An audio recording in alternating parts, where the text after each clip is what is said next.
Kay Taylor Swift, anak ng...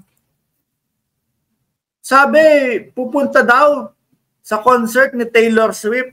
Pang-apat nating topic, mga bossing. At pinagtanggol pa ni Senator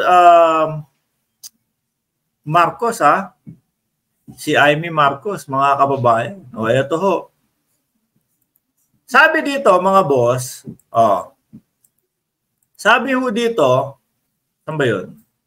Wait lang. Sabi ho dito, ito. Matagal na daw kasi yung plano yun, yung pag-alis na yun, mga kababayan, ng ating vice-presidente. Tayo po, sabi naman natin, wala tayong problema doon sa pag-alis ng vice-presidente. Nandiyan naman ang OBP eh. Kaya lang po, sila po yung mga nauna na mga naggaganito eh.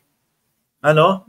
Nasaan ang Pangulo? Bakit wala daw po doon sa mismong lugar yung Pangulo?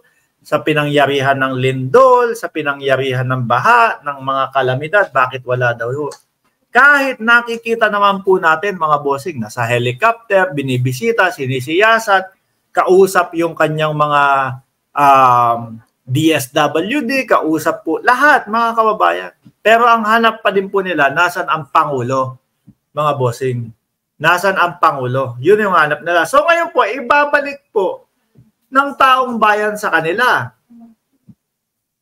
Diba? Ibabalik ng taong bayan sa kanila. Bakit si Inday Sara Duterte itinuloy pa din yung kanyang pag-alis papunta ng Germany? Ngayong ito ang bansa natin. Binabaha. Diba? Mga kababayan. Pero kung ako hindi ko tutuloy yun. Kasi alam ko na yung mga utu-utu supporters ko hinanap ang Pangulo. Malamang ibalik po sa akin yun. Yun na nga po yun ang nangyayari. Ngayon, pati po ang Senadora Amy Marcos, mga bossing, tama ba? Amy Marcos pa din ba apelido nito o Duterte na? Amy Duterte. Matagal ng plano yun at hindi naman niya alam na may bagyo. Pambihira naman. Sabi ko nga ho mga kababayan no? Ibinabalik lang ng taong bayan sa kanila yan. Mga bossing.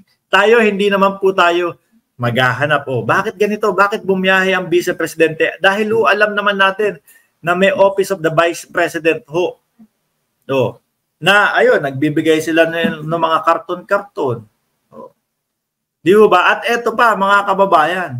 May isa din hong nagsabi, hindi ko alam kung 100% ito, na yung pag-alis ng vice-presidente papunta sa concert ni Taylor Swift. Ito sabi dito ayan. Hindi na lang ho natin alam kung gaano ka-konkreto itong pagkakaalam nila na dito papunta ang vice-presidente. Taylor Swift, the Eras Tour. Columnist speculate. Speculation pala. Sara Duterte will attend Taylor Swift concert in Germany.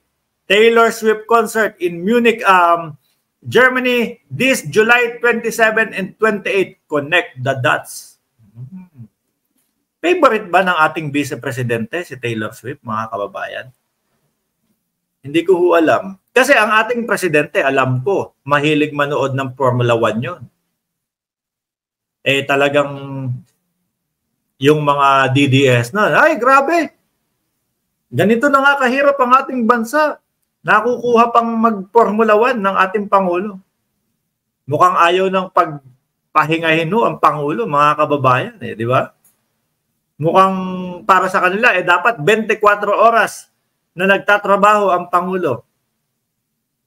Eto, makikita lang kung kunyari, i-announce sa Taylor Swift na concert, mga kababayan. BP Sara, Vice President of the Philippines, Inday Sara Duterte, attending with us. Ganun ho, mga bossing, di ba? Sabi ni Dragonfire, XB, natawa ako doon sa sinabi ng isang vlogger, kaya daw maraming bodyguard si Sara kasi nakulangan daw sa asawa niya. Diyos ko po, Lord. Ano ba naman yung mga balita na yan? Di ba? Shout out! Kanina ba to? Asan ba yun? Ruben Gorospe, shout out sa iyo, pang 705 likes. Ha? Duck ka lang ng duck. Oh, Sino pa dito? Leisure with Business, yun kay BBM. Correct. Opo, yung sa Formula 1, correct. Nandoon yung mga malalaking tao, 'di ba? Mga kababayan. At hindi naman po sila nakaupo doon sa kasama ng mga audience Talagang meron silang sariling kasama yung malalaking tao, mga kababayan, na pwedeng magpasok ng mga investment po sa ating bansa.